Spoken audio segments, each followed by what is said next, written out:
Break બાદ commodity બજારમાં આપનું ફરી એક વખત સ્વાગત છે અને હવે આપણે એગ્રી કોમોડિટીઝની ચર્ચા કરીશું. ટ્રેડ બુલ સિક્યોરિટીઝના ભાવિક પટેલ આપણી સાથે જોડાઈ ગયા છે. ભાવિકજી, સ્વાગત છે આપનું CNBC બજાર પર. ભાવિકજી, આજે કેસ્ટરે 2.2% મજબૂતી સાથે બંધ થતાં આપણને જોવા મળ્યું છે. 7,082 સુધીના સ્તર જોવા મળ્યા છે. આ કેસ્ટરથી શરૂઆત કરીએ. આપ આગળ કઈ રીતે અહીંયા ટ્રેડ લેવાની સલાહ આપશો? યસ, ઇનફેક્ટ કેસ્ટરમાં આપણે જોયું કે સારી એવી તેજી જોવા મળી છે અને ઓવરઓલ લિક્વિડિટી પણ જોઈએ તો ઓપન ઇન્ટરેસ્ટ પણ વધી રહ્યો છે. દેટ મીન્સ કે આગળ જતાં પણ આઈ થિંક હેવી પાર્ટિસિપેશન આપણને જોવા મળી શકે છે. અત્યારના I think short covering definitely છે, કારણ કે આ વખતે જે સોઈંગના પ્રોજેક્શન જે છે એ થોડા ઓછા દેખાઈ રહ્યા છે, ખાસ કરીને ગુજરાત ને રાજસ્થાનમાં. જે ફાર્મર્સ જે છે એ ઓઇલ સીડ્સમાં અત્યારના વધારે પ્રેફર કરી રહ્યા છે. એટલે ઓવરઓલ આ ન્યૂઝના લીધે આપણે જોઈ રહ્યા છીએ કે કેસ્ટર જે છે એમાં અત્યારના તેજી જોવા મળી રહી છે. અને આઈ થિંક આ જે તેજી છે આજના દિવસમાં લાગે છે કે હજી પણ કન્ટિન્યુ થઈ શકે છે. 7100 ઇઝીલી ટચ થઈ શકે છે, 71 થી 7150 સુધી. તો ઓવરઓલ બાયની રિકમેન્ડેશન છે 7,030 થી 7,050ની જો ગાળામાં આવે છે તો 7,010ના સ્ટોપ લોસથી બાય કરી શકાય છે. 7120 થી 7150નો ટાર્ગેટ રાખી શકાય છે. ઓકે, તો ખરીદી કરીને ચાલવાની જ સલાહ બની રહી છે. કેસ્ટરની અંદર થોડા ઘટાડે એટલે 7,030ની આસપાસના સ્તર મળે છે, બાય કરો. 7,010નો સ્ટોપ લોસ અને 7,130 7,150 સુધીના ટાર્ગેટ તમને કેસ્ટર સીડમાં જોવા મળી શકે છે. આ ઉપરાંત મસાલા પેકની વાત કરીએ તો ધાણામાં સારી મજબૂતી આવી.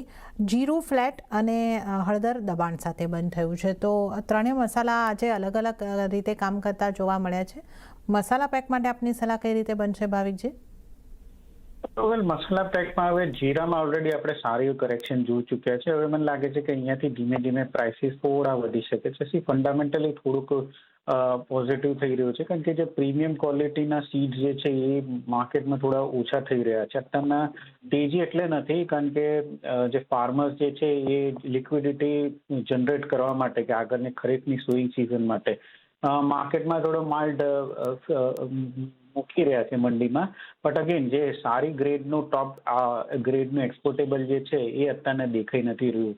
એટલે જો આગળ જતાં પણ થોડું એક્સપોર્ટની ડિમાન્ડ વધશે તો મને લાગે છે કે જીરાના પ્રાઇસ વધી શકે છે. એટલે અહીંયાથી જીરામાં બાઇંગની રિકમેન્ડેશન છે 21,500ના ટાર્ગેટથી.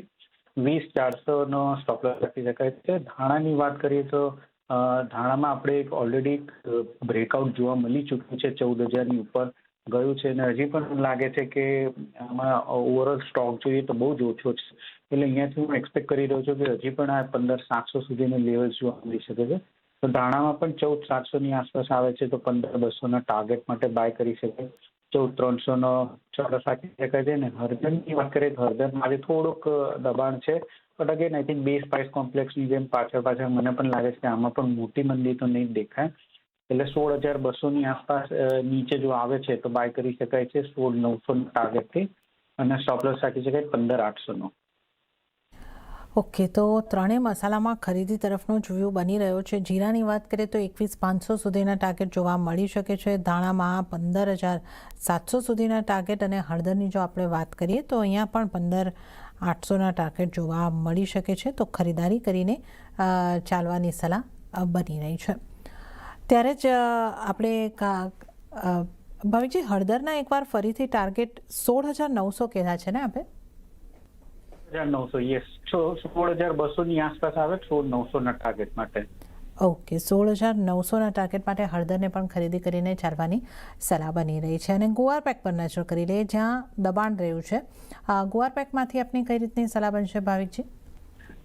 વેલ, ગુવાર પેકમાં અત્યારના આપણે જોઈએ તો જે રીતે ફ્રેટના ચાર્જીસ વધે છે એ રીતે ગુવાર ગમનું એક્સપોર્ટ છે એ થોડુંક મંદીમાં જઈ રહ્યું છે. એટલે કે ડિમાન્ડનો તો વાંધો નથી, બટ જે શિપિંગના ચાર્જીસ છે એના લીધે આપણે જોઈ રહ્યા છીએ કે થોડુંક વીકનેસ છે. અને પ્લસ બીજું, આ વખતે કેવી રીતે મોન્સૂન છે જોવાનું, કારણ કે જનરલી ગુવારમાં આપણે જોઈએ તો લેટ જુલાઈ અર્લી ઓગસ્ટમાં સોઈંગ થતું હોય છે રાજસ્થાન અને ગુજરાતમાં. જો આ વખતે મોન્સૂન પાછું ખેંચાશે તો મને લાગે છે કે સોઈંગ ડિલે થઈ શકે છે, જેથી પ્રાઇસીસ માટે પોઝિટિવ છે. અત્યારને તો એલ નીનોના લીધે મને લાગે છે કે પ્રાઇસીસમાં મોટું કરેક્શન નહીં આવે. એટલે ઓવરઓલ અત્યારના બાય એન્ડ ડબ્સની સ્ટ્રેટેજી રાખવી છે.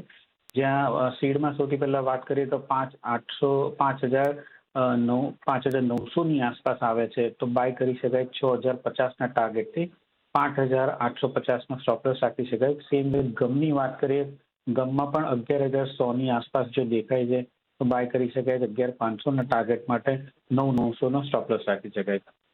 ઓકે, તો ઘટાડે ખરીદી કરવાની સલાહ ગુવાર ગમ ગુવાર સીડ બંનેની અંદર. ગુવાર સીડની વાત કરીએ તો 6,050ના ટાર્ગેટ અને ગુવાર ગમની વાત કરીએ તો 11,500ના ટાર્ગેટ માટે ખરીદારી કરીને ચાલવાની સલાહ. અને ત્યારે જ ભાવિકજી, આપનો આભાર અમારી સાથે જોડાવા બદલ અને એગ્રી કોમોડિટીઝ અંગે ચર્ચા કરવા બદલ આપનો આભાર. તો સાથે જ હાલ કોમોડિટી બજારમાં આટલું જ. મને પણ આપશો રજા, પણ વધુ અપડેટ અને સમાચારો માટે જોતા રહો CNBC બજાર. નમસ્કાર.